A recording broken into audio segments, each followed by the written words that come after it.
bonsoir à tous. À la une de ce journal, l'heure est aux alliances politiques au Cameroun. À l'approche des échéances électorales, des plateformes et des coalitions se structurent pour multiplier les chances de gagner au moins la présidentielle 2018. Cependant, le cuisant échec de ces initiatives vécues dans le passé suscite des interrogations sur les stratégies opérationnelles de ces nouvelles mutualisations des forces politiques. À suivre dans ce journal, nous vous donnerons les clés pour déchiffrer l'ADN des nouvelles coalitions de l'opposition. Également, analyser un calendrier électoral 2018 non officiel. Ce soir, les Lions indomptables A-Prime entrent dans l'arène du CHAN 2018 qui se joue au Maroc. Ils doivent affronter dans quelques minutes le Congo. L'ambition des Lions indomptables A-Prime, c'est d'aller au-delà des quarts de finale, voire remporter cette compétition du CHAN 2018. Un challenge énorme pour Rigobertson, ancien capitaine des Lions indomptables, reconverti entraîneur. Vous suivrez dans ce journal les premières minutes de ce match des Lions indomptables A-Prime.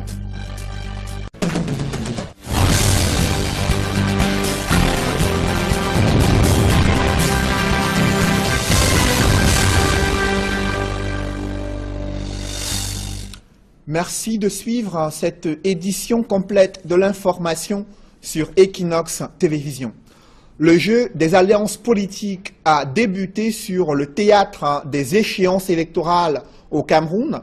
Entre partis politiques et la société civile, des plateformes se structurent et autour de nouvelles figures de l'opposition, objectif déculper sa force politique afin d'avoir de l'énergie et susciter l'adhésion d'une masse électorale capable de pouvoir faire le contrepoids face au régime RDPC et remporter la présidentielle et faire tache d'huile aux élections législatives et municipales. Cependant, le cuisant échec de ces initiatives vécues dans le passé suscite des interrogations sur la mutualisation de ces nouvelles forces politiques, les nouveaux acteurs, le contexte et l'enjeu électoral 2018 peut-il permettre d'inverser la tendance? Élément des réponses dans ce reportage signé Emmanuel Diop et Guy Zogo. La saison des coalitions bat désormais son plein dans le champ politique camerounais. Pour le docteur Sostène Efouba, politologue, la proximité des scrutins de 2018 justifie cette frénésie. L'enjeu principal est au regroupement parce que les partis sentent, voient l'élection arriver. Il faut donc se mobiliser, se préparer, mettre les champs de tous les côtés de l'opposition. C'est simplement l'enjeu électoral des élections présidentielles et les autres élections qui arrivent. Mais cette option devrait, de l'avis de l'analyste, s'appuyer sur certains critères. Il s'agit de la volonté des acteurs politiques des partis d'opposition. Il s'agit de leur sincérité. Parce que voyez-vous, parfois, les leaders sont ensemble, mais à 24 heures des élections, beaucoup démissionnent pour trouver la majorité présidentielle. Et il s'agit aussi d'être humble, c'est-à-dire modeste, de pouvoir dire qu'il nous faut peut-être un représentant de l'opposition et que nous, tout le monde ne peut pas être président. Cela souligne encore le politologue au vu des aléas du passé. Il y a ceux qui pensent qu'ils sont des intellectuels iconoclastes et qui ne peuvent pas faire alliance avec ceux qui n'ont pas le même cursus académique. Il y a ceux qui pensent qu'ils ont les élus au Sénat, à l'Assemblée nationale et même dans les conseils municipaux et qui ne peuvent pas s'unir avec ceux qui n'ont pas d'élus. Il y a aussi ceux qui pensent qu'ils sont jeunes. Et puis il y a ceux qui pensent qu'à partir de l'alternance même, on peut trouver une convergence, une plateforme. Des aléas, à en croire le docteur Sostène Efouba, consécutifs à l'émiettement du champ politique camerounais. Nous avons un champ politique désordonné. Il y a comme un désordre, une indiscipline idéologique où le champ politique est émietté avec un nombre très important de partis politiques à 300, ce qui ne favorise pas le regroupement. C'est même pour ça que je n'ai pas parlé de regroupement idéologique, parce qu'il y a comme émiettement. Nous ne partageons pas les causes essentielles. Pour autant, explique encore l'expert, il peut néanmoins s'en dégager une méthodologie pour départager les acteurs. La seule chance, c'est sacrifier à l'autel les égos et décider de faire peut-être, entre guillemets, les primaires dans l'opposition, avec un corps électoral, avec les différents acteurs, présidents des partis politiques, faire une élection. Et celui qui gagne sera le candidat. Je pense que ce sera une chance formidable pour l'opposition. Il n'en reste pas moins que l'idée d'une coalition garde sa pertinence, d'après l'analyste. Il s'agit de voir que les expériences antérieures n'ont pas permis à l'opposition de se regrouper et d'apporter une véritable alternance, une véritable réponse vis-à-vis du RDPC. Il faut de ces expériences du passé et de la nouvelle mouvance de la politique de gestion présidentielle, il est plus que intéressant et même important que l'opposition puisse se réunir. À n'en point douter, un vrai casse-tête pour l'opposition camerounaise, lequel fait certainement l'affaire du pouvoir de Yaoundé. C'est inédit dans l'histoire du SDF. Le mandat du président du principal parti de l'opposition pourrait être désormais limité à 5 ans, renouvelable une seule fois. C'est une révélation exclusive de l'une des résolutions envisagées lors du dernier comité exécutif national du SDF. 48 heures après le NEC, les résolutions officielles restent toujours attendues, mais certains pensent que ce serait la fin de la longévité de John Fundi à la tête du SDF et certainement une ouverture pour les jeunes loups de ce parti politique qui ambitionnent eux aussi d'être candidats à l'élection présidentielle. Enquête menée dans les chaumières du SDF à Douala, c'est un reportage signé Kate Diarra. Au terme du National Executive Committee qui s'est tenu ce week-end à Bamenda, on se serait attendu à ce que le Social Democratic Front, comme à l'accoutumée, rende public un communiqué officiel dans lequel seraient mentionnées toutes les résolutions prises au cours de ces 2 jours de travail, mais que nenni.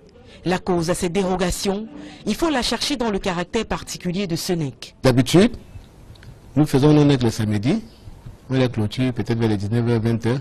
La commission des résolutions se met en place le dimanche matin et le plus tard à 10h ils ont fini, on signe et puis tout le monde prend la route. Cette fois-ci, le NEC a été très long. Le samedi soir, on a fini à 22h30.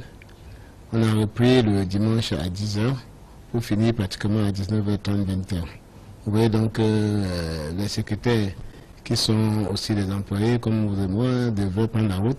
Ils n'ont pas eu le temps de tout finaliser avant de partir. Résultat des courses, le communiqué final et les résolutions seront publiés cette fois avec du retard. Mais petit aperçu sur les résolutions qui y seront mentionnées, le maire de Douala 3 fait un gros plan sur la limitation des mandats.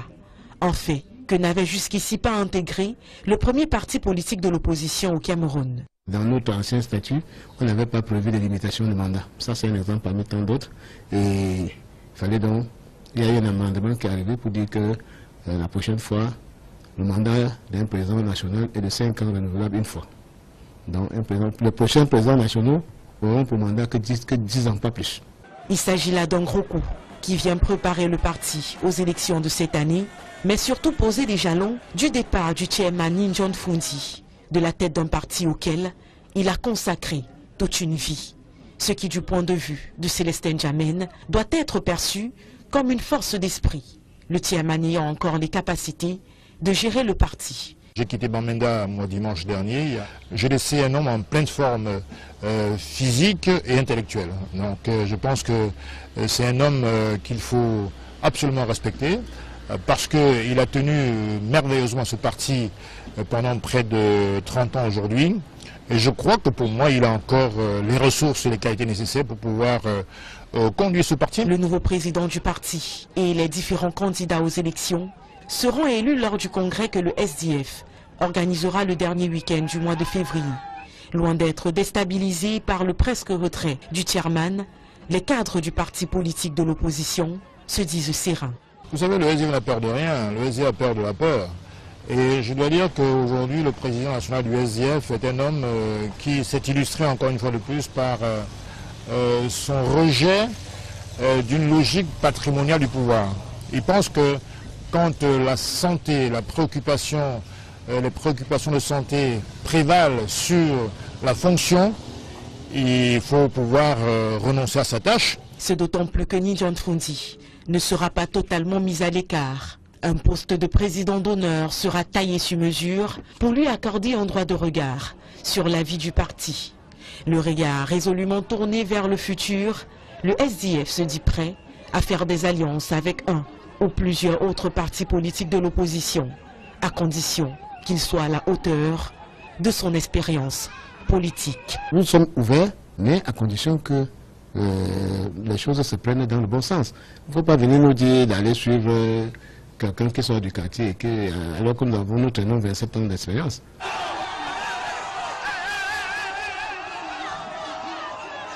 Ce soir, dans ce chapitre politique, nous vous donnerons les clés pour déchiffrer un calendrier électoral non officiel pour l'année 2018 entre les sénatoriales, les législatives municipales et la présidentielle. Quelles sont les dates probables de convocation du corps électoral, des tenues des différents scrutins électoraux et les anomalies qui peuvent être identifiées. Nous en parlerons en deuxième partie de ce journal avec Barthélémy Comme-Twente, expert des questions de décentralisation, de bonne gouvernance et des questions électorales. Il est l'invité du 20h.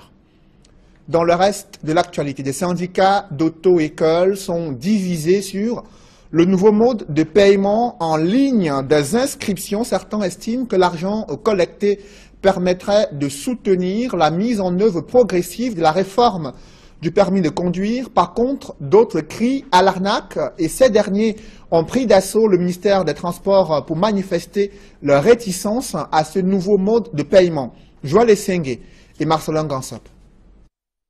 Tout a commencé par l'interdiction du point de presse des syndicats nationaux d'auto-école. C'est que tous ne s'accordent pas sur les modalités de l'inscription en ligne des candidats au permis de conduire, et notamment le paiement de la somme de 5 000 francs CFA. Comment se payent les 5 000 francs? 5 000 francs est institué par Presse-Prime et par certains présidents de syndicats et non par l'administration. Nous ne sommes pas contre l'inscription en ligne. Ça permet de nous arrimer aux nouvelles technologies, non? Et faire comme font les autres pays. Mais payer donc l'inscription là dans un compte mobile money, c'est ça qui fait problème. Et ça fait problème parce que l'administration ne s'est jamais prononcée dessus. Cet argument est battu en brèche par ceux qui sont favorables au paiement de l'inscription en ligne et qui voient à travers la réforme en cours la volonté d'assainir enfin le processus d'obtention du permis de conduire au Cameroun. Nous nous sommes réunis tous les 7 syndicats. On a discuté avec l'opérateur, nous avons arrêté un montant, on a signé un procès-verbal, tous les syndicats. Mais il semblerait qu'un syndicat, un président de syndicat, serait allé voir l'opérateur pour négocier pour son livret. Apparemment, ça n'a pas marché. Il a fait donc volte-face. Le problème, c'est qu'on voudrait faire échouer cette réforme pour continuer à pêcher dans l'eau trouble, pour continuer leurs basses besoins. Et ils sont financés par certains fonctionnaires véreux que nous connaissons et que nous allons démasquer le moment venu.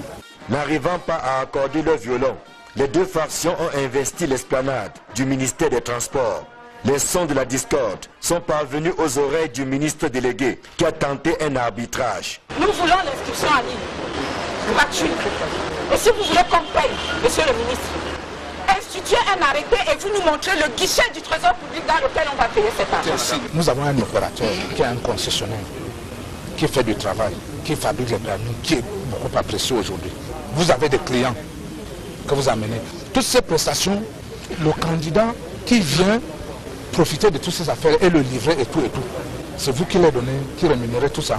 Vous avez vu le système informatique qui est mis en place. Vous connaissez combien coûte le système informatique? Celui qui est en train de s'agiter là, le monsieur qui s'agit et qui vendait le livret gratuitement, faisait ça à Douala, vendait, vous donnez l'argent. Vous avez vos services, il y a un opérateur qui est là. S'il y a un système qui ne marche pas, vous venez ici, moi-même je descends pour aller les voir. Les initiatives qu'on prend, c'est pour le bien-être et une bonne organisation de la profession. C'est dire que le gouvernement est favorable au paiement, que d'aucuns voient d'un mauvais œil. Vont-ils se ranger ou persister dans la contestation? Seul l'avenir nous le dira.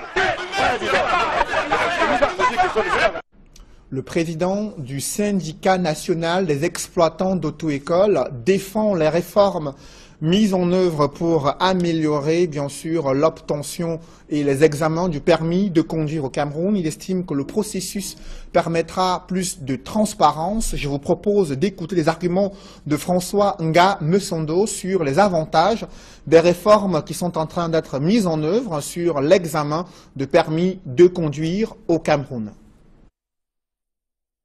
Le ministre a appuyé là où ça fait mal. Tous les gens qui transportaient les candidats pour aller dans les sous-centres, c'est fini. Toutes les auto-écoles qui collectaient les dossiers auprès des démarcheurs, c'est fini. tous les dossiers que les auto-écoles prenaient auprès des fonctionnaires des transports véreux, c'est fini. Vous avez vu, on a mené des combats dans les sous-centres. Nous allons dans un sous-centre, beaucoup d'auto-écoles qui n'ont pas le code, parce qu'il y a des gens qui ont créé des auto-écoles sans agrément. Ces gens n'ont pas de code. Et ces gens qui transportaient des dossiers dans les sous-centres, une auto-école installée dans le département du Fundi, mais ils passent tous ces candidats à Konolinga. Comment ça peut s'expliquer? Oui, mais c'est la triste réalité. Alors, il est question maintenant que chaque auto-école agréée a un code. Et à travers ce code, donc, il inscrit ses candidats en ligne. Et que cela se passe sur la plateforme du ministère des Transports. Ça fait donc que les clandestins et des fonctionnaires véreux qui profitaient des failles de l'ancien système se mobilisent pour mettre à mal cette réforme. C'est des histoires. 90% des auto-écoles soutiennent cette réforme et toutes les mesures qui l'accompagnent, puisque ça assainit la profession et ça remet le directeur d'auto-école au centre de son activité. Restons dans le secteur des transports avec une interrogation qui taraude l'esprit des Camerounais et bien également des populations de la sous-région Afrique centrale. Où en est-on avec le projet d'extension du chemin de fer entre Ngaoundéré et N'Djamena au Tchad?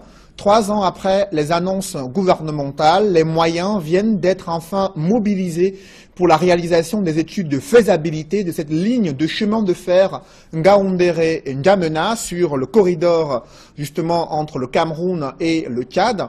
La commission ferroviaire Cameroun-Tchad en a fait de cette initiative des réflexions qui ont été engagées lors des travaux tenus ce jour à Yaoundé. Joël Esseng et Marcelin Gansop pour plus de précisions. Le défi est suprême, celui de relier le Cameroun et le Tchad par le chemin de fer. Le projet porté par les 2 chefs d'État a atteint sa maturité avec la mobilisation des moyens nécessaires à la réalisation des études de faisabilité. Et pour engager ces études de faisabilité, il a fallu que les 2 chefs d'État recherchent et obtiennent le financement.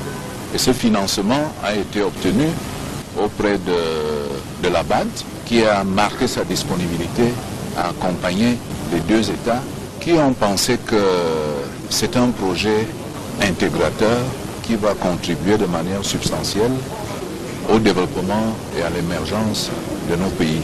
Cette 4e session permet d'affiner toutes les stratégies en vue du lancement effectif des études de faisabilité. C'est un projet intégrateur pour lequel le Cameroun et le Tchad accordent la plus grande importance. C'est emblématique pour un pays enclavé comme le Tchad.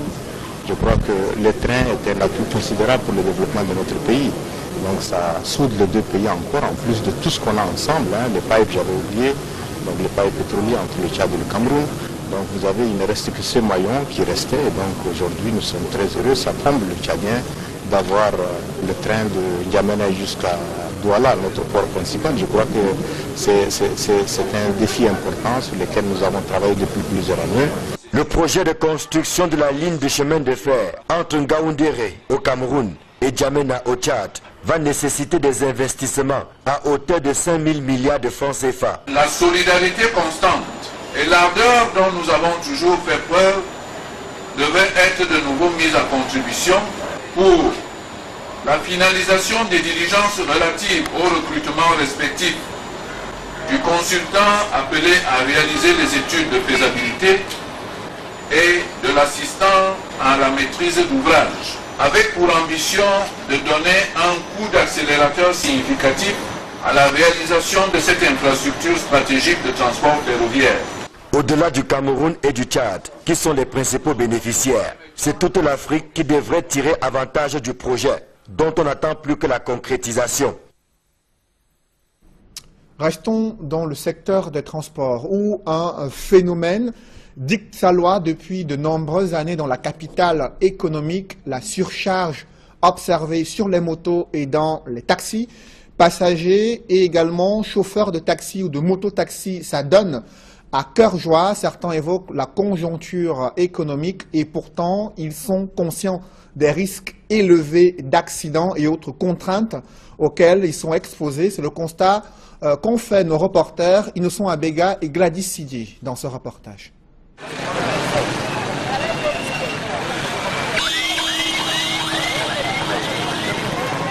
Stationné non loin du marché central de Douala, ce conducteur de moto a déjà réussi à trouver un passager à destination de Bonabéry. Mais au lieu de prendre la route, il cherche un second passager, ce qui ne semble pas déranger la dame déjà installée sur la moto. La surcharge n'a rien de surprenant pour les habitants de la ville de Douala, tandis que les conducteurs disent vouloir maximiser leurs gains en surchargeant. Les passagers, eux, préfèrent bâcher, comme ils le disent, parce qu'ils dépensent moins pour de longs trajets. Porter une place pour Bonabéry, on ne peut pas s'en sortir. Parce que c'est rare de voir un client qui peut payer une place pour Bonabéry, le tarif normal. Parce que le tarif normal, c'est 1000 francs. Mais comme nous, on n'a pas de moyens, donc on ne peut pas dire quand le bensigneur demande 1000 francs. Par exemple, pour Bonabéry, on ne peut pas payer ces 1000 francs. On est donc obligé de chercher un deuxième passager qui font 3 sur la moto. Si jamais tombé en machin, je vais avoir la moto. Puisque quand moi-même je bâche, je suis à l'aise. Et c'est les moyens qui permettent que moi je bâche. Parce que moi, il n'y a pas assez de moyens. 3 personnes sur une moto, voire plus, malgré les risques élevés que cela comporte, personne ne semble se préoccuper des règles de sécurité. La réalité, c'est qu'en portant 2 personnes, on ne peut pas être à l'aise comme quand on est avec une personne. Quand on est avec une personne, on roule plus paisiblement. Mais parce que les conditions sont difficiles, voilà pourquoi on se met en danger. Parfois, quand on veut prendre la moto, on regarde aussi le bensigneur. Quand le moto, on prie Dieu, on regarde si c'est un responsable, parce qu'au moins avec ça, c'est un peu passable. Là, c'est un grand risque. Nous savons qu'on est en train de risquer. Mais vu les conditions de vie, on ne peut pas s'en sortir avec une place si le passager n'a pas bien payé. Les taxis aussi s'en donnent à cœur joie. Dans leur cas, on parle du phénomène 4-2. Nous, on prend 4-2. Parce que les clients nous obligent à le faire, parce que nous partons d'ici à 12 km à Tradex. Et nous ne parvenons pas à rembler le compte parce que le carburant est d'abord cher. Et nous on prend 4-2 au lieu de 4 personnes. Normalement 4-2 veut dire 6 places parce que le trajet est long. Pourtant reprimés par la loi, les usagers ont fini par s'accommoder à cette pratique.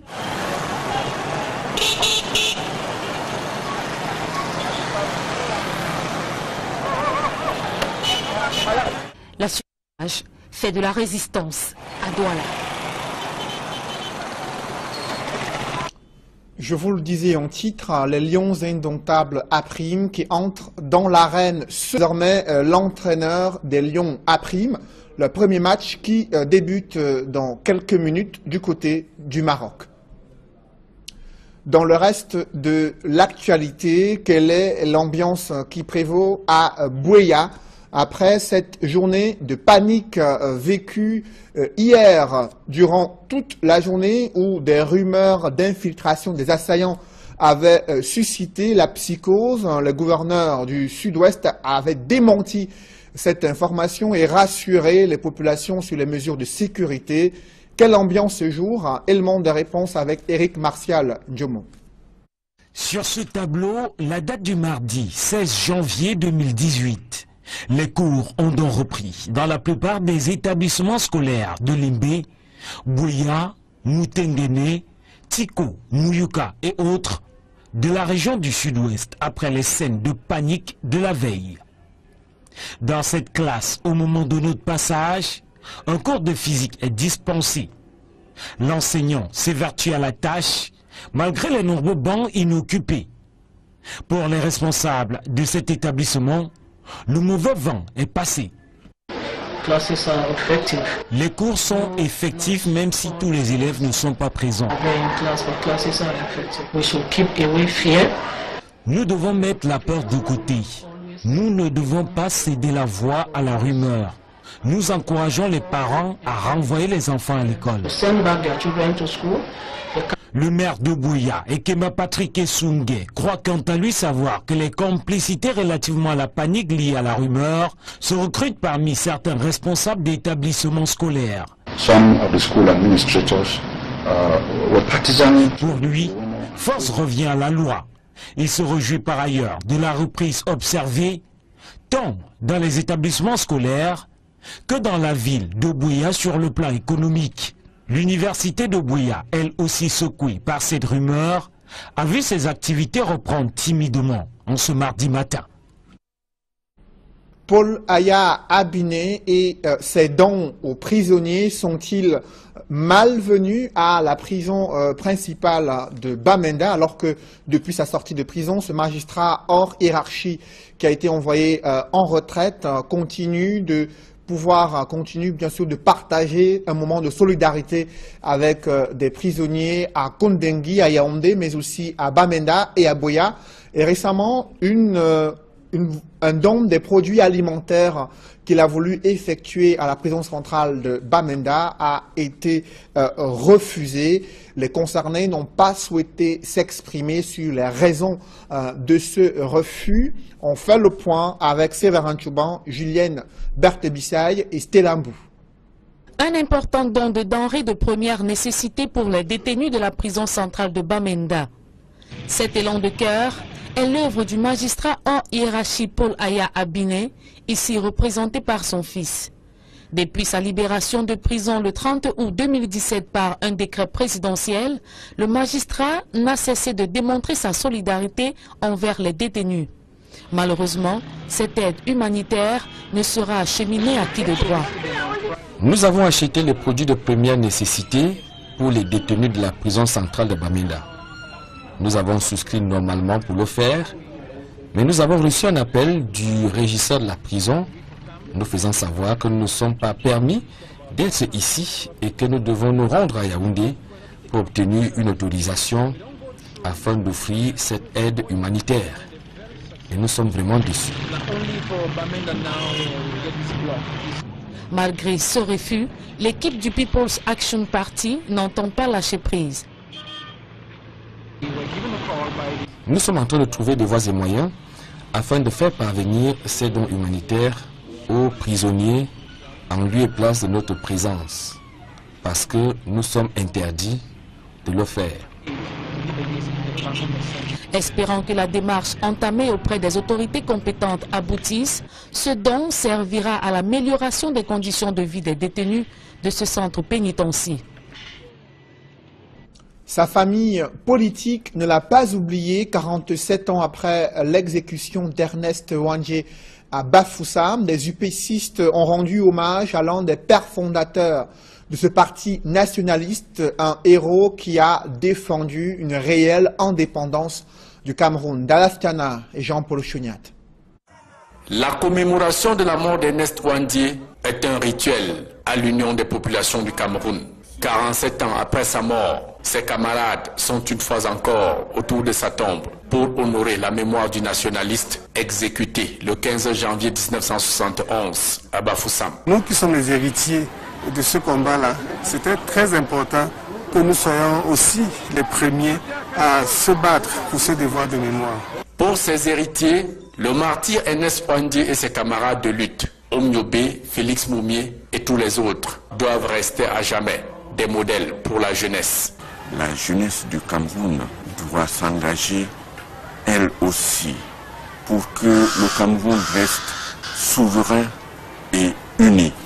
Parce que c'est pour cela, pour cette souveraineté et pour cette unité que se sont battus et qu'est mort Ernest Ouandjé.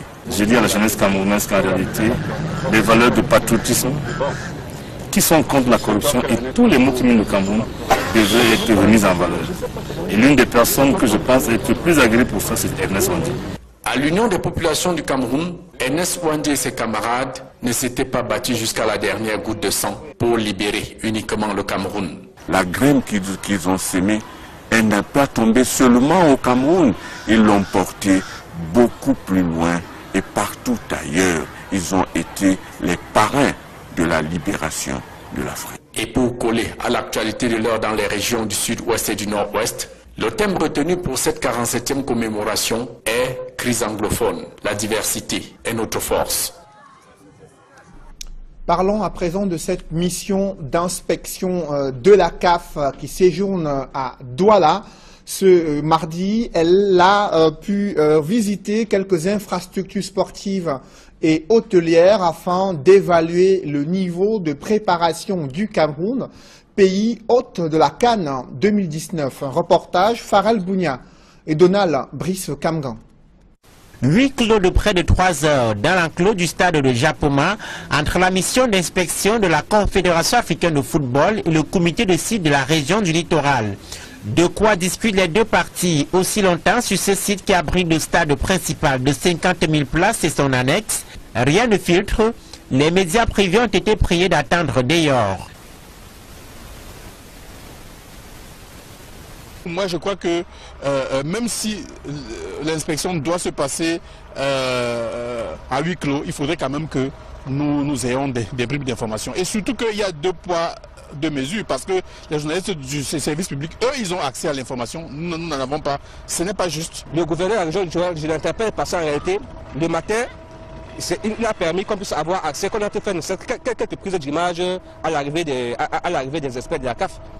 On était à l'aéroport et on était au devant de la scène. Nous ne comprenons plus pourquoi, dès qu'on arrive au site, on est plutôt interdit d'accès. Ça fait plusieurs moments qu'on nous donne des pourcentages.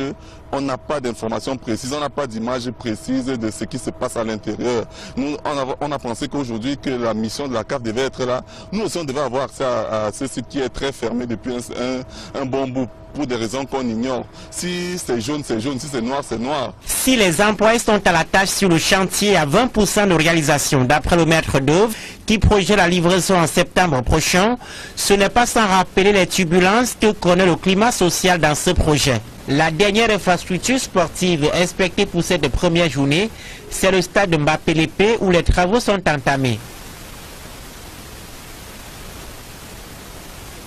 Une partie de la mission conduite par l'Égyptien Ismaël Mohamed Ismaël a passé au peigne fin les structures hôtelières retenues pour la Coupe d'Afrique des Nations 2019 à Douala. À chaque étape, les experts du cabinet d'audit Roland Berger ont été rassurés par le comité de site conduit par son président, le gouverneur de la région du littoral. Aux côtés des techniciens, Samuel Dieudonné Eva Dibois a expliqué aux auditeurs que le littoral sera prêt pour la compétition. Et avant cette CAN 2019, il y a une année électorale, celle de 2018. Jusqu'ici, aucun calendrier officiel n'a été communiqué et pourtant des études sont menées pour faire des projections sur les probables dates de convocation du corps électoral entre sénatoriales, municipales, législatives et la présidentielle. Toutes ces 4 élections peuvent-elles se tenir cette année 2018? On en parle dans une poussière de secondes.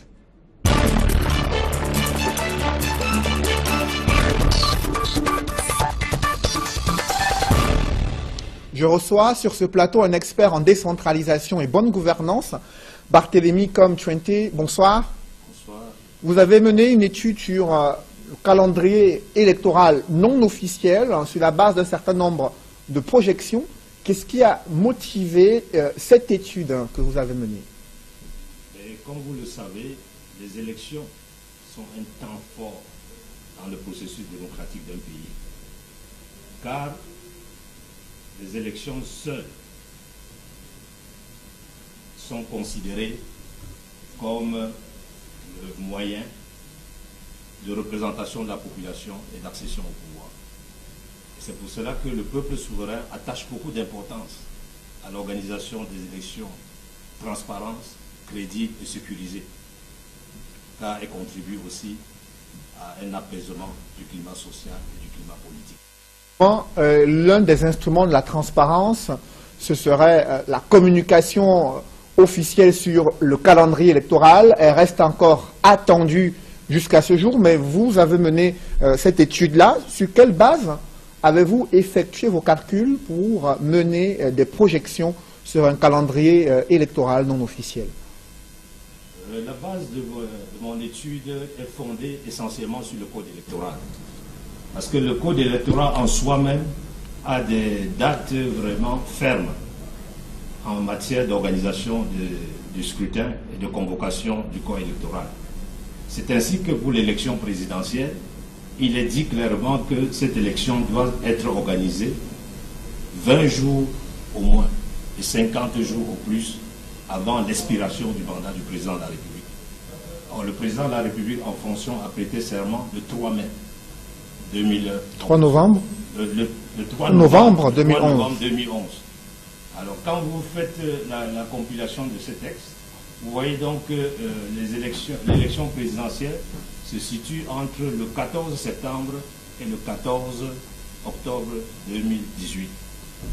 En ce qui concerne les élections sénatoriales, elles doivent être organisées 40 jours au plus tard avant l'expiration du mandat. Or, ici, le mandat prend effet le 3e mardi après la proclamation des résultats par le Conseil constitutionnel. Donc, quand vous prenez cette compilation, le mandat des sénateurs a pris effet le 14 mai 2013. Et quand vous compilez les délais avec les textes, on se rend compte que ces élections doivent se tenir au plus tard le 4 avril 2018. Ce qui suppose une convocation du corps électoral d'ici le mois de février. Oui, les textes, le code électoral précise aussi que la convocation du corps électoral pour les élections sénatoriales doit intervenir 40 jours, non 45 jours au plus tard. Donc quand vous prenez donc ces délais, ça veut dire qu'au plus tard, le 18 février, le président de la République devait convoquer le corps électoral pour l'élection des sénateurs. Qu'en est-il des législatives et des municipales qui restent aussi des élections assez populaires au Cameroun? En ce qui concerne les législatives, c'est aussi clair dans le code électoral. C'est 40 jours au plus tard, avant l'expiration du mandat des députés. Or, les députés prennent fonction le 2e mardi après la proclamation des résultats. Donc les députés en fonction ont pris fonction le 29 octobre 2013. Quand vous faites la compilation, on se rend compte que les élections législatives auront lieu au plus tard le 19 septembre 2018. Alors il faut préciser qu'il s'agit des projections sur un calendrier électoral non officiel, et c'est l'une des rares fois où le Cameroun se retrouve avec au moins 4 élections qui doivent se tenir en 2018. Lorsque vous avez fait ces analyses des projections que vous avez étudiées durant, bien sûr, ces compilations à la fois sur la base du code électoral et des autres textes irrelatifs, est-ce que vous pensez que le Cameroun peut organiser dans ce contexte ces 4 élections? Donc pour terminer complètement avec ces projections, la loi prévoit que pour les municipales, c'est 20 jours avant l'expiration du mandat des conseillers municipaux. Et ce mandat des conseillers municipaux prend effet le 2e mardi après la proclamation des résultats. Donc les conseillers municipaux en fonction sont là depuis le 8 octobre 2013. Donc compte tenu de cela, les élections devaient avoir lieu au plus tard, le 18 septembre 2018. Bon, maintenant, après avoir ébauché tout ce calendrier, vous vous rendez compte sûrement que organiser l'élection présidentielle entre le 14 septembre et le 14 octobre, les élections législatives au plus tard le 19 septembre et les élections municipales au plus tard le 18 septembre, c'est pratiquement compliqué, c'est vraiment complexe. Parce qu'on ne peut pas organiser, même si on fait un double scrutin pour les législatifs et les municipales avant le 18 septembre, les résultats ne seront pas disponibles avant le 14 octobre.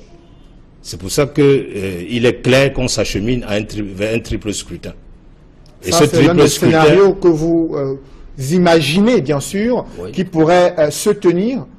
Il faut préciser que ce n'est pas un calendrier électoral officiel, c'est la base des projections que vous avez menées, que vous estimez qu'on pourrait se diriger vers un triple scrutin. De quoi il s'agit concrètement? Bon, il s'agit donc d'organiser un triple scrutin pour l'élection présidentielle, les élections municipales et les élections législatives. Parce que vous voyez, la marge de manœuvre du président est très réduite. Et ce triple scrutin doit se passer entre le 14 septembre et le 18 septembre. Donc quand vous voyez les dispositions de la loi, les élections doivent être passées un dimanche ou un jour déclaré férié. Donc entre cette marge, vous avez le dimanche qui tombe le 16 septembre. Donc ce sera le 16 septembre si le président tient à faire un triple scrutin. Mais il y a aussi les capacités techniques de l'instance en charge de l'organisation des élections qui fait face à des défis majeurs concernant ces scrutins. C'est pour ça que je dis bien que ce sera très difficile pour le président d'organiser toutes les élections en 2018. Il a encore la prérogative de proroger le mandat des conseillers municipaux et le mandat des députés. Parce que l'organisation même matérielle des élections dans le contexte actuel n'est pas des plus aisées. Vous savez qu'on est confronté à une dure crise économique avec une tension sociale très accentuée. Et vous savez les engagements que l'État a pris sur les deux fronts de guerre, au nord et puis dans les régions du nord-ouest et du sud-ouest. Vous avez les préparatifs de la CAN et tout cela va drainer un certain nombre de financements très importants. Mais le chef de l'État a donné toutes les assurances lors de son discours du 31 décembre 2017 sur une année électorale 2018 et les moyens qui vont être engagés pour assurer la sécurité et qu'il y ait une sérénité durant ces élections. Oui, tout à fait. Le chef de l'État a parlé d'une importante année électorale. Mais est-ce que ça veut dire qu'il s'est engagé à organiser toutes les élections? L'importante année électorale pourra se limiter aux élections sénatoriales et à l'élection présidentielle. Parce qu'il n'oubliez pas qu'il lui reste encore la prérogative de proroger encore le mandat des conseillers municipaux et des députés. Et je ne vois pas comment dans ce contexte de grave crise économique, avec la tension de trésorerie qui existe, où le chef de l'État a prescrit en même temps qu'il faut faire un effort pour payer la dette intérieure de l'État, ça me paraît très difficile et très peu probable que le président de la République organise les 4 scrutins en 2018. Il n'en reste pas moins que 2018 reste une année électorale et l'un des débats durant cette année électorale sera certainement la question de la décentralisation. Le président de la République a sorti son joker dans son discours le 31 décembre 2017 annonçant une réforme majeure pour, dit-il, permettre aux populations de décider elles-mêmes de leur développement socio-économique sur le plan local. Qu'est-ce que vous avez perçu lorsque le président parle des réformes majeures pour accélérer la décentralisation? Alors tout à fait, moi c'est une des rares fois que je vois le président de la République prendre le peuple souverain à témoin, comme ça devant, dans un discours solennel. Parce que quand le président de la République parle de l'accélération de la décentralisation, moi j'entrevois même déjà que c'est un projet politique qui doit afficher en tant que candidat à la prochaine élection présidentielle. Parce qu'en face, vous voyez, les candidats des autres partis politiques vont sûrement prêcher le fédéralisme. Donc quand le président de la République prend le peuple à témoin pour dire qu'il a instruit le gouvernement d'accélérer le processus de décentralisation, ça veut tout dire. Ça veut dire que ce gouvernement doit lui donner des éléments pour pouvoir battre campagne le moment venu. Justement, quand il parle d'accélération de la décentralisation, cela pose une question sur les bilans de ces premières années de mise en œuvre de la décentralisation. Vous qui scrutez les mécanismes de fonctionnement entre les collectivités territoriales décentralisées et bien sûr l'État qui doit transférer les compétences, quelle est l'évaluation que vous faites de cette décentralisation menée jusqu'ici? Alors quand le président de la République demande d'accélérer, ça veut dire qu'il est conscient que le rythme est trop lent. Parce qu'accélérer, ça veut dire augmenter la vitesse. Donc quand il demande d'augmenter la vitesse dans le processus de la décentralisation, ça veut dire qu'on aurait mieux fait depuis qu'on a la Constitution à consacrer le Cameroun comme un État unitaire décentralisé. Quels sont les facteurs de cette lenteur que vous venez d'observer? Les facteurs de la lenteur, c'est que les maires eux-mêmes l'ont dit, dans le cadre de leur association fêtière qui est CVUC, c'est qu'il y a une réticence. Il y a une réticence au niveau du gouvernement central de transférer les compétences. Parce que la décentralisation suppose un transfert des compétences de l'État aux collectivités territoriales décentralisées. Et ce transfert de compétences doit s'accompagner des moyens appropriés. Or, l'État central ne veut pas se désengager des compétences transférées. Mais jusqu'à ce que la crise anglophone prenne une certaine allure, on a vu plusieurs fois les membres du gouvernement déclarer que la décentralisation marche et avance à un rythme satisfaisant, et aujourd'hui le chef de l'État qui prend à contre-pied le gouvernement sur le fait qu'il faut accélérer. Comment comprendre cette discordance? Alors le chef de l'État lui-même l'a dit, c'est-à-dire qu'il a dit que les populations manifestent le vœu d'être plus associées, aux décisions qui se prennent pour l'amélioration de leur cadre de vie. Parce que les populations ont besoin de vivre et de voir améliorer leur cadre de vie. Et toutes les querelles partisanes, c'est pas ça qui les intéresse. Donc le chef de l'État est conscient que les populations, si on leur donne la possibilité de définir les priorités des besoins dans leur localité, d'être associés à la mise en œuvre de ces priorités, ça va tout simplement améliorer le cadre de vie. Et pour le faire, l'État doit doter les collectivités locales des moyens subséquents. L'État doit leur allouer des dotations qui leur permettent de faire face donc, à tous ces besoins qui sont émis par les populations, les besoins en eau potable, les besoins en éducation, les besoins en électrification, etc. Merci Barthélémy Kom-Twente. Je rappelle que vous êtes expert en décentralisation, spécialiste des questions de bonne gouvernance au Cameroun. Mesdames, messieurs, c'est la fin de ce journal. Merci d'avoir suivi. Restez sur Equinox Télévision juste après cette édition du 20h, l'émission Parole de femmes, présentée par Julingue Nyonde. Bonne soirée sur Equinox Télévision.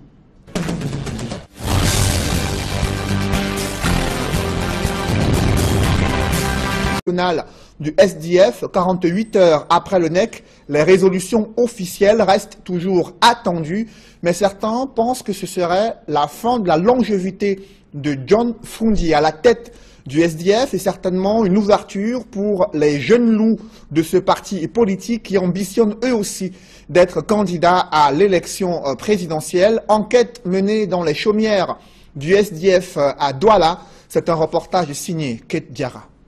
Au terme du National Executive Committee, qui s'est tenu ce week-end à Bamenda, on se serait attendu à ce que le Social Democratic Front, comme à l'accoutumée, rende public un communiqué officiel dans lequel seraient mentionnées toutes les résolutions prises au cours de ces 2 jours de travail, mais que ne nie. La cause à cette dérogation, il faut la chercher dans le caractère particulier de ce NEC. D'habitude, nous faisons nos NEC le samedi. On les clôture peut-être vers les 19h, 20h. La commission de résolution se met en place le dimanche matin. Et le plus tard, à 10h, ils ont fini. On signe et puis tout le monde prend la route. Cette fois-ci, le NEC a été très très long. Le samedi soir, on a fini à 22h30. On a repris le dimanche à 10h pour finir pratiquement à 19h30, 20h. Vous voyez donc les secrétaires qui sont aussi des employés comme vous et moi devraient prendre la route. Ils n'ont pas eu le temps de tout finaliser avant de partir. Résultat des courses, le communiqué final et les résolutions seront publiés cette fois, avec du retard. Mais petit aperçu sur les résolutions qui y seront mentionnées, le maire de Douala 3 fait un gros plan sur la limitation des mandats. En fait, que n'avait jusqu'ici pas intégré le premier parti politique de l'opposition au Cameroun. Dans notre ancien statut, on n'avait pas prévu de limitation de mandat. Ça, c'est un exemple parmi tant d'autres. Et il fallait donc... Il y a eu un amendement qui est arrivé pour dire que la prochaine fois, le mandat d'un président national est de 5 ans renouvelable une fois. Donc, les prochains présidents nationaux auront pour mandat que 10 ans, pas plus. Il s'agit là d'un gros coup qui vient préparer le parti aux élections de cette année, mais surtout poser les jalons du départ du chairman John Fundi, de la tête d'un parti auquel il a consacré toute une vie. Ce qui, du point de vue de Célestin Djamène, doit être perçu comme une force d'esprit, le chairman ayant encore les capacités de gérer le parti. J'ai quitté Bamenda moi dimanche dernier. J'ai laissé un homme en pleine forme physique et intellectuelle. Donc je pense que c'est un homme qu'il faut absolument respecter parce qu'il a tenu merveilleusement ce parti pendant près de 30 ans aujourd'hui. Et je crois que pour moi, il a encore les ressources et les qualités nécessaires pour pouvoir conduire ce parti. Le nouveau président du parti et les différents candidats aux élections seront élus lors du congrès que le SDF organisera le dernier week-end du mois de février.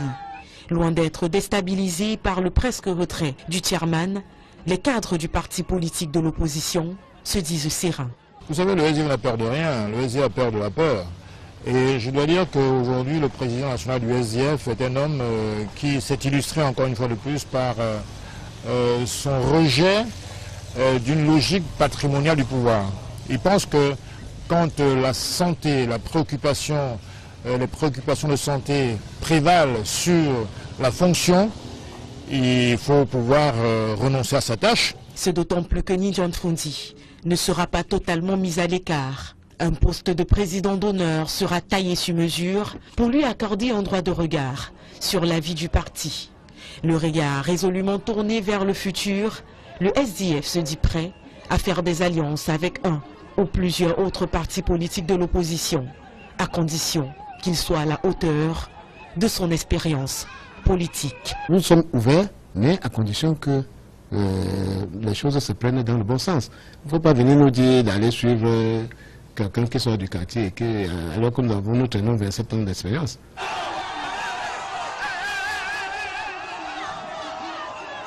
Ce soir, dans ce chapitre politique, nous vous donnerons les clés pour déchiffrer un calendrier électoral non officiel pour l'année 2018 entre les sénatoriales, les législatives municipales et la présidentielle. Quelles sont les dates probables de convocation du corps électoral, des tenues des différents scrutins électoraux et les anomalies qui peuvent être identifiées. Nous en parlerons en deuxième partie de ce journal avec Barthélémy Comme-Twente, expert des questions de décentralisation, de bonne gouvernance et des questions électorales. Il est l'invité du 20h.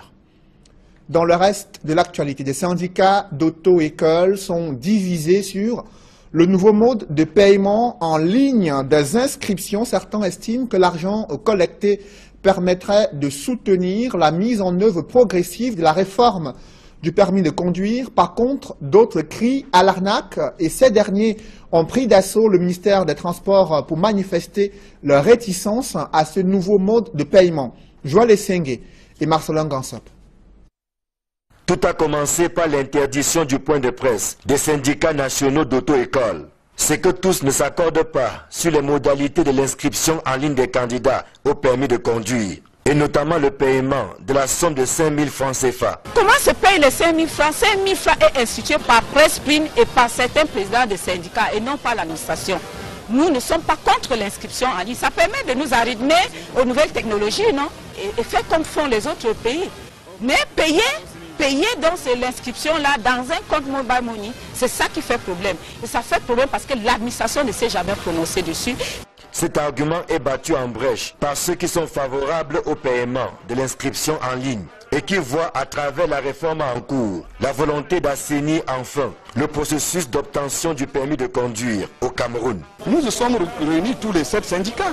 On a discuté avec l'opérateur, nous avons arrêté un montant, on a signé un procès verbal, tous les syndicats.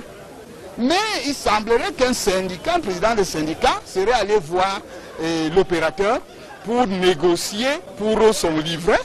Apparemment, ça n'a pas marché. Il a fait donc volte-face. Le problème, c'est qu'on voudrait faire échouer cette réforme pour continuer à pêcher dans l'eau trouble, pour continuer leurs basses besoins.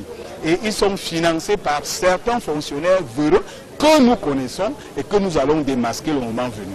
N'arrivant pas à accorder leur violon, les deux factions ont investi l'esplanade du ministère des Transports. Les sons de la discorde sont parvenus aux oreilles du ministre délégué qui a tenté un arbitrage. Nous voulons l'inscription en ligne, gratuite. Et si vous voulez qu'on paye, monsieur le ministre, instituez un arrêté et vous nous montrez le guichet du trésor public dans lequel on va payer cet argent. Nous avons un opérateur qui est un concessionnaire, qui fait du travail, qui fabrique les permis, qui est beaucoup apprécié aujourd'hui. Vous avez des clients que vous amenez. Toutes ces prestations, le candidat qui vient profiter de toutes ces affaires et le livrer et tout. C'est vous qui les donnez, qui rémunérez tout ça. Vous avez vu le système informatique qui est mis en place. Vous connaissez combien coûte le système informatique? Celui qui est en train de s'agiter là. Le monsieur qui s'agit et qui vendait le livret gratuitement, faisait ça à Douala, vendait, vous donnez l'argent. Vous avez vos services, il y a un opérateur qui est là. S'il y a un système qui ne marche pas, vous venez ici, moi-même je descends pour aller les voir. Les initiatives qu'on prend, c'est pour le bien-être et une bonne organisation de la profession. C'est dire que le gouvernement est favorable au paiement, que d'aucuns voient d'un mauvais œil. Vont-ils se ranger ou persister dans la contestation? Seul l'avenir nous le dira. Le président du syndicat national des exploitants d'auto-écoles défend les réformes mises en œuvre pour améliorer, bien sûr, l'obtention et les examens du permis de conduire au Cameroun. Il estime que le processus permettra plus de transparence. Je vous propose d'écouter les arguments de François Nga Mesondo sur les avantages des réformes qui sont en train d'être mises en œuvre sur l'examen de permis de conduire au Cameroun. Le ministre a appuyé là où ça fait mal. Tous les gens qui transportaient les candidats pour aller dans les sous-centres, c'est fini. Toutes les auto-écoles qui collectaient les dossiers auprès des démarcheurs, c'est fini. Tous les dossiers que les auto-écoles prenaient auprès des fonctionnaires des transports véreux, c'est fini. Vous avez vu, on a mené des combats dans les sous-centres. Nous allons dans un sous-centre, beaucoup d'auto-écoles qui n'ont pas le code, parce qu'il y a des gens qui ont créé des auto-écoles sans agrément. Ces gens n'ont pas de code. Et ces gens qui transportaient des dossiers dans les sous-centres, une auto-école installée dans le département du Fundi, mais ils passent tous ces candidats à Konolinga. Comment ça peut s'expliquer? Oui, mais c'est la triste réalité. Alors, il est question maintenant que chaque auto-école agréée a un code. Et à travers ce code, donc, il inscrit ses candidats en ligne. Et que cela se passe sur la plateforme du ministère des Transports. Ça fait donc que les clandestins et des fonctionnaires véreux qui profitaient des failles de l'ancien système se mobilisent pour mettre à mal cette réforme. C'est des histoires. 90% des auto-écoles soutiennent cette réforme et toutes les mesures qui l'accompagnent, puisque ça assainit la profession et ça remet le directeur d'auto-école au centre de son activité. Restons dans le secteur des transports avec une interrogation qui taraude l'esprit des Camerounais et bien également des populations de la sous-région Afrique centrale. Où en est-on avec le projet d'extension du chemin de fer entre Ngaoundéré et N'Djamena au Tchad? 3 ans après les annonces gouvernementales, les moyens viennent d'être enfin mobilisés pour la réalisation des études de faisabilité de cette ligne de chemin de fer Ngaoundéré et N'Djamena sur le corridor justement entre le Cameroun et le Tchad. La commission ferroviaire Cameroun-Tchad en a fait de cette initiative des réflexions qui ont été engagées lors des travaux tenus ce jour à Yaoundé. Joël Esseng et Marcelin Gansop pour plus de précisions. Le défi est suprême, celui de relier le Cameroun et le Tchad par le chemin de fer. Le projet porté par les deux chefs d'État a atteint sa maturité avec la mobilisation des moyens nécessaires à la réalisation des études de faisabilité. Et pour engager ces études de faisabilité, il a fallu que les deux chefs d'État recherchent et obtiennent le financement. Et ce financement a été obtenu auprès de la BAD, qui a marqué sa disponibilité à accompagner les deux États qui ont pensé que c'est un projet intégrateur qui va contribuer de manière substantielle au développement et à l'émergence de nos pays. Cette 4e session permet d'affiner toutes les stratégies en vue du lancement effectif des études de faisabilité. C'est un projet intégrateur pour lequel le Cameroun et le Tchad accordent la plus grande importance. C'est emblématique pour un pays enclavé comme le Tchad. Je crois que le train est un atout considérable pour le développement de notre pays. Donc ça soude les deux pays encore, en plus de tout ce qu'on a ensemble, hein, les pipes, j'avais oublié, donc les pipes pétroliers entre le Tchad et le Cameroun. Nous devons mettre la peur de côté. Nous ne devons pas céder la voie à la rumeur. Nous encourageons les parents à renvoyer les enfants à l'école. Le maire de Bouya, Ekema Patrick Essungé, croit quant à lui savoir que les complicités relativement à la panique liée à la rumeur se recrutent parmi certains responsables d'établissements scolaires. Pour lui, force revient à la loi. Il se réjouit par ailleurs de la reprise observée tant dans les établissements scolaires que dans la ville de Bouya sur le plan économique. L'université de Bouya, elle aussi secouée par cette rumeur, a vu ses activités reprendre timidement en ce mardi matin. Paul Aya Abiné et ses dons aux prisonniers sont-ils malvenus à la prison principale de Bamenda, alors que depuis sa sortie de prison, ce magistrat hors hiérarchie qui a été envoyé en retraite continue bien sûr de partager un moment de solidarité avec des prisonniers à Kondengui, à Yaoundé, mais aussi à Bamenda et à Boya. Et récemment, un don des produits alimentaires qu'il a voulu effectuer à la prison centrale de Bamenda a été refusé. Les concernés n'ont pas souhaité s'exprimer sur les raisons de ce refus. On fait le point avec Séverin Chouban, Julienne Berthebissaille et Stella Mbou. Un important don de denrées de première nécessité pour les détenus de la prison centrale de Bamenda. Cet élan de cœur est l'œuvre du magistrat hors hiérarchie Paul Aya Abiné, ici représenté par son fils. Depuis sa libération de prison le 30 août 2017 par un décret présidentiel, le magistrat n'a cessé de démontrer sa solidarité envers les détenus. Malheureusement, cette aide humanitaire ne sera acheminée à qui de droit. Nous avons acheté les produits de première nécessité pour les détenus de la prison centrale de Bamenda.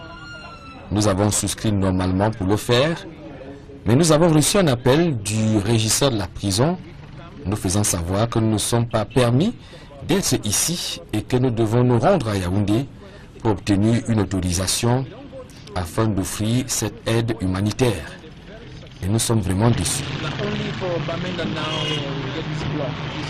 Malgré ce refus, l'équipe du People's Action Party n'entend pas lâcher prise. Nous sommes en train de trouver des voies et moyens afin de faire parvenir ces dons humanitaires aux prisonniers en lieu et place de notre présence, parce que nous sommes interdits de le faire.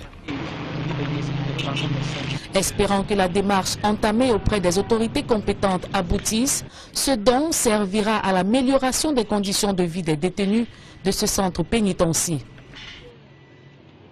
Sa famille politique ne l'a pas oublié 47 ans après l'exécution d'Ernest Ouandjé à Bafoussam. Des UPCistes ont rendu hommage à l'un des pères fondateurs de ce parti nationaliste, un héros qui a défendu une réelle indépendance du Cameroun. Dallas Tiana et Jean-Paul Chouniat. La commémoration de la mort d'Ernest Ouandjé est un rituel à l'Union des populations du Cameroun. 47 ans après sa mort, ses camarades sont une fois encore autour de sa tombe pour honorer la mémoire du nationaliste exécuté le 15 janvier 1971 à Bafoussam. Nous qui sommes les héritiers de ce combat-là, c'était très important que nous soyons aussi les premiers à se battre pour ce devoir de mémoire. Pour ses héritiers, le martyr Ernest Ouandjé et ses camarades de lutte, Omniobé, Félix Moumié et tous les autres, doivent rester à jamais des modèles pour la jeunesse. La jeunesse du Cameroun doit s'engager, elle aussi, pour que le Cameroun reste souverain et uni. Parce que c'est pour cela, pour cette souveraineté et pour cette unité que se sont battus et qu'est mort Ernest Ouandjé. Je dis à la jeunesse camerounaise qu'en réalité, les valeurs de patriotisme qui sont contre la corruption et tous les mots qui mènent le Cameroun devraient être remis en valeur. Et l'une des personnes que je pense être plus agréée pour ça, c'est Ernest Ouandjé. À l'Union des populations du Cameroun, Ernest Ouandjé et ses camarades ne s'étaient pas battus jusqu'à la dernière goutte de sang pour libérer uniquement le Cameroun. La graine qu'ils ont sémée, elle n'est pas tombée seulement au Cameroun. Ils l'ont portée beaucoup plus loin et partout ailleurs. Ils ont été les parrains de la libération de l'Afrique. Et pour coller à l'actualité de l'heure dans les régions du sud-ouest et du nord-ouest, le thème retenu pour cette 47e commémoration est « Crise anglophone, la diversité est notre force ». Parlons à présent de cette mission d'inspection de la CAF qui séjourne à Douala. Ce mardi, elle a pu visiter quelques infrastructures sportives et hôtelières afin d'évaluer le niveau de préparation du Cameroun, pays hôte de la CAN 2019. Un reportage Farel Bounia et Donald Brice Kamgan. Huis clos de près de 3 heures dans l'enclos du stade de Japoma entre la mission d'inspection de la Confédération africaine de football et le comité de site de la région du littoral. De quoi discutent les deux parties aussi longtemps sur ce site qui abrite le stade principal de 50 000 places et son année.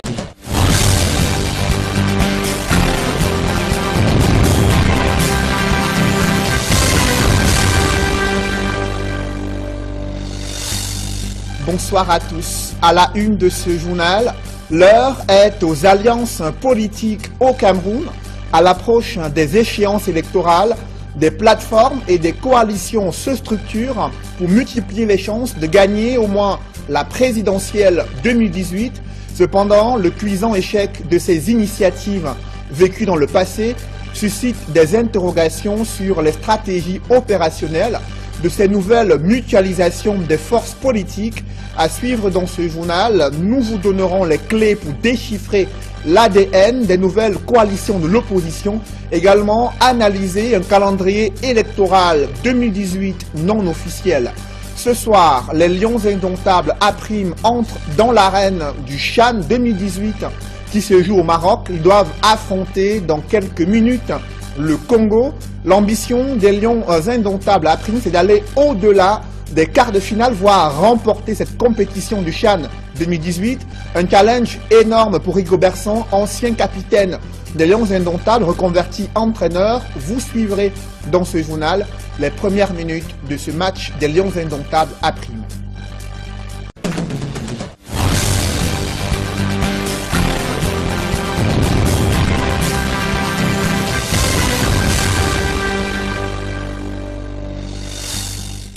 Merci de suivre cette édition complète de l'information sur Equinox Télévision. Le jeu des alliances politiques a débuté sur le théâtre des échéances électorales au Cameroun. Entre partis politiques et la société civile, des plateformes se structurent et autour de nouvelles figures de l'opposition, objectif déculper sa force politique afin d'avoir de l'énergie et susciter l'adhésion d'une masse électorale capable de pouvoir faire le contrepoids face au régime RDPC et remporter la présidentielle et faire tache d'huile aux élections législatives et municipales. Cependant, le cuisant échec de ces initiatives vécues dans le passé suscite des interrogations sur la mutualisation de ces nouvelles forces politiques, les nouveaux acteurs, le contexte et l'enjeu électoral 2018 peut-il permettre d'inverser la tendance? Élément des réponses dans ce reportage signé Emmanuel Diop et Guy Zogo. La saison des coalitions bat désormais son plein dans le champ politique camerounais. Pour le docteur Sostène Efouba, politologue, la proximité des scrutins de 2018 justifie cette frénésie. L'enjeu principal est au regroupement, parce que les partis sentent voir l'élection arriver. Il faut donc se mobiliser, se préparer, mettre les champs de tous les côtés de l'opposition. C'est simplement l'enjeu électoral, les élections présidentielles et les autres élections qui arrivent. Mais cette option devrait, de l'avis de l'analyste, s'appuyer sur certains critères. Il s'agit de la volonté des acteurs politiques des partis de l'opposition. Il s'agit de leur sincérité. Parce que voyez-vous, parfois, les leaders sont ensemble, mais à 24 heures des élections, beaucoup démissionnent pour trouver la majorité présidentielle. Et il s'agit aussi d'être humble, c'est-à-dire modeste, de pouvoir dire qu'il nous faut peut-être un représentant de l'opposition et que nous, tout le monde peut être président. Cela souligne encore le politologue au vu des aléas du passé. Il y a ceux qui pensent qu'ils sont des intellectuels iconoclastes et qui ne peuvent pas faire alliance avec ceux qui n'ont pas le même cursus académique. Il y a ceux qui pensent qu'ils ont les élus au Sénat, à l'Assemblée nationale et même dans les conseils municipaux et qui ne peuvent pas s'unir avec ceux qui n'ont pas d'élus. Il y a aussi ceux qui pensent qu'ils sont jeunes. Et puis il y a ceux qui pensent qu'à partir de l'alternance même, on peut trouver une convergence, une plateforme. Des aléas, à en croire le docteur Sostène Efouba, consécutifs à l'émiettement du champ politique camerounais. Nous avons un champ politique désordonné. Il y a comme un désordre, une indiscipline idéologique où le champ politique est émietté avec un nombre très important de partis politiques à 300, ce qui ne favorise pas le regroupement. C'est même pour ça que je n'ai pas parlé de regroupement idéologique, parce qu'il y a comme émiettement. Nous ne partageons pas les causes essentielles. Pour autant, explique encore l'expert, il peut néanmoins s'en dégager une méthodologie pour départager les acteurs. La seule chance, c'est sacrifier à l'autel les égos et décider de faire peut-être, entre guillemets, les primaires dans l'opposition, avec un corps électoral, avec les différents acteurs, présidents des partis politiques, faire une élection. Et celui qui gagne sera le candidat. Je pense que ce sera une chance formidable pour l'opposition. Il n'en reste pas moins que l'idée d'une coalition garde sa pertinence d'après l'analyste. Il s'agit de voir que les expériences antérieures n'ont pas permis à l'opposition de se regrouper et d'apporter une véritable alternance, une véritable réponse vis-à-vis du RDPC. Il faut de ces expériences du passé et de la nouvelle mouvance de la politique d'élection présidentielle, il est plus que intéressant et même important que l'opposition puisse se réunir. À n'en point douter, un vrai casse-tête pour l'opposition camerounaise, lequel fait certainement l'affaire du pouvoir de Yaoundé. C'est inédit dans l'histoire du SDF. Le mandat du président du principal parti de l'opposition pourrait être désormais limité à 5 ans, renouvelable une seule fois. C'est une révélation exclusive de l'une des résolutions envisagées lors du dernier comité exécutif national. Donc vous avez, il ne reste que ce maillon qui restait, et donc aujourd'hui nous sommes très heureux, ça tombe le Tchadien, d'avoir le train de N'Djamena jusqu'à Douala, notre port principal. Je crois que c'est un défi important sur lequel nous avons travaillé depuis plusieurs années. Le projet de construction de la ligne de chemin de fer entre Ngaoundéré au Cameroun et N'Djamena au Tchad va nécessiter des investissements à hauteur de 5 000 milliards de francs CFA. La solidarité constante et l'ardeur dont nous avons toujours fait preuve devaient être de nouveau mises à contribution pour la finalisation des diligences relatives au recrutement respectif du consultant appelé à réaliser les études de faisabilité et de l'assistant à la maîtrise d'ouvrage, avec pour ambition de donner un coup d'accélérateur significatif à la réalisation de cette infrastructure stratégique de transport ferroviaire. Au-delà du Cameroun et du Tchad, qui sont les principaux bénéficiaires, c'est toute l'Afrique qui devrait tirer avantage du projet, dont on n'attend plus que la concrétisation. Restons dans le secteur des transports, où un phénomène dicte sa loi depuis de nombreuses années dans la capitale économique, la surcharge observée sur les motos et dans les taxis. Passagers et également chauffeurs de taxi ou de mototaxi, ça donne à cœur joie. Certains évoquent la conjoncture économique et pourtant ils sont conscients des risques élevés d'accidents et autres contraintes auxquelles ils sont exposés. C'est le constat qu'ont fait nos reporters Innocent Abega et Gladys Sidier dans ce reportage.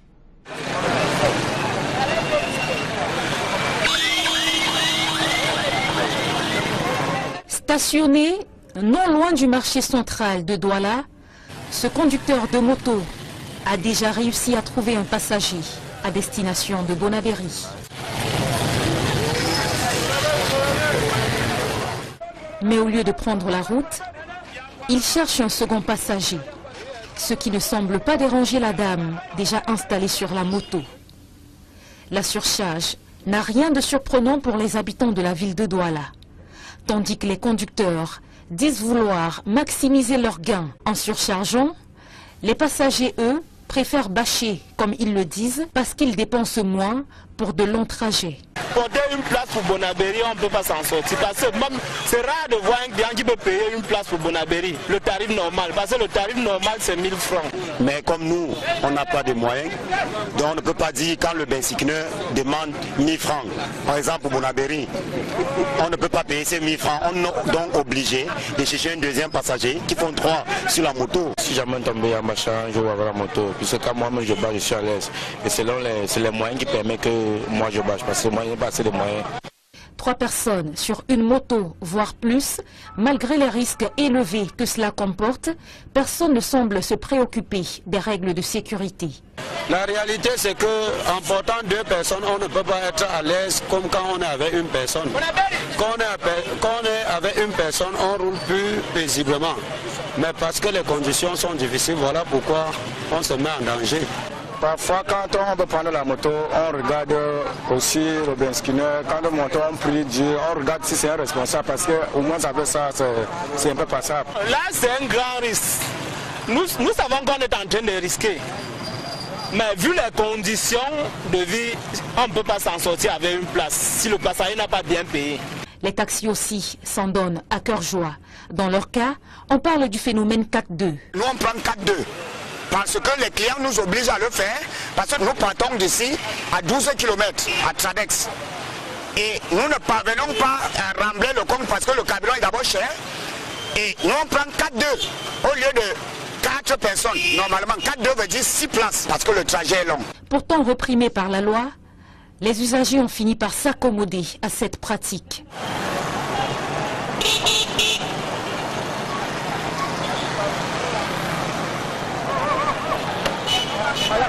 La surcharge fait de la résistance à Douala.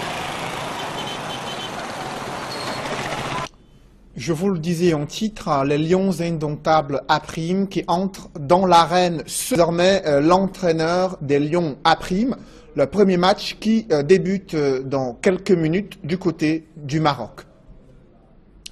Dans le reste de l'actualité, quelle est l'ambiance qui prévaut à Buea après cette journée de panique vécue hier durant toute la journée où des rumeurs d'infiltration des assaillants avaient suscité la psychose? Le gouverneur du Sud-Ouest avait démenti cette information et rassuré les populations sur les mesures de sécurité.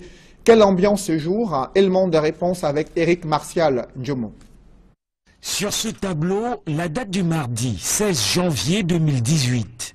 Les cours ont donc repris dans la plupart des établissements scolaires de Limbé, Buea, Mutengene, Tiko, Muyuka et autres de la région du Sud-Ouest après les scènes de panique de la veille.